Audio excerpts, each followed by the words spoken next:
নেপালের যে ক্যাপাসিটি, নেপাল আরো বেশি করে আমাদের কাছে বিক্রি করতে চায়, কিন্তু সেটা তো ইন্ডিয়ার মাধ্যমে আসতে হবে। ট্রান্সমিশন লাইনের ইস্যুটা আছে, আর ইন্ডিয়া নিজেও রিনিউয়েবল এনার্জিতে অনেক ভালো করতেছে, তো সেখানে বলতেছে যে দে ক্যান কোঅপারেট, কিন্তু এটা তো আমাদের এনার্জি মিনিস্ট্রির বিষয়, আমার তো না। শুধু আমের সাথে যে কথা হয়েছে যে নেপাল থেকে যে নেপাল যে আরো বেশি দিতে চায়, সেটা কিভাবে ট্রান্সমিশন করানো যায়, বাড়ানো যায় ওইটা। আর কোন বিষয়ে আলোচনা, আর অন্য কোন ইস্যুতে? জলবায়ু পরিবর্তন ভাই, এনভায়রনমেন্টে অন্তত ইস্যু আছে অন্তত 50টা। তো এখানে ওই তো ক্লাইমেট চেঞ্জ, কার্বন ট্রেডিং, তারপরে ফরেস্ট, আমাদের বাঘ নিয়ে একটা এগ্রিমেন্ট আছে, আমাদের হাতি নিয়ে একটা এগ্রিমেন্ট আছে। তো এখানে অনেকগুলো এগ্রিমেন্ট আছে যেগুলি মানে কাজ করতেছে, কিন্তু আরো অ্যাক্সিলারেট করা দরকার। জলবায়ু পরিবর্তন নিয়ে কিভাবে বাংলাদেশের সাথে কোঅপারেশন করতে চায় ভারতবর্ষ? জলবায়ু দূষণের মেন হলো ওরা অলরেডি কার্বন ট্রেডিংটা ইন্টারন্যাশনালি খুব ভালো করতেছে।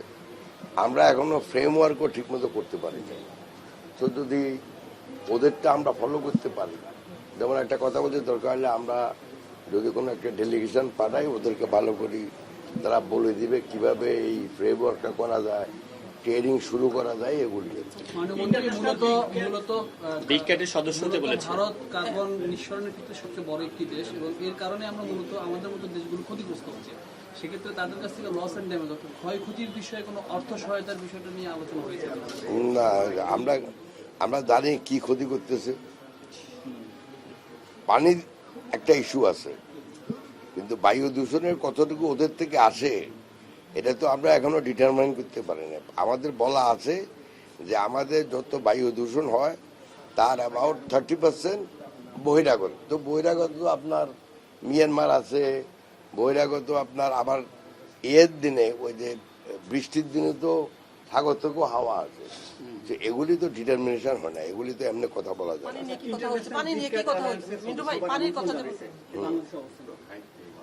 বাংলাদেশে অবস্থাটা হলো এটা, বাংলাদেশ একবার ওখানে জয়েন করছে মিটিংয়ে, তারা এগ্রি করছে একটা ফ্রেমওয়ার্ক।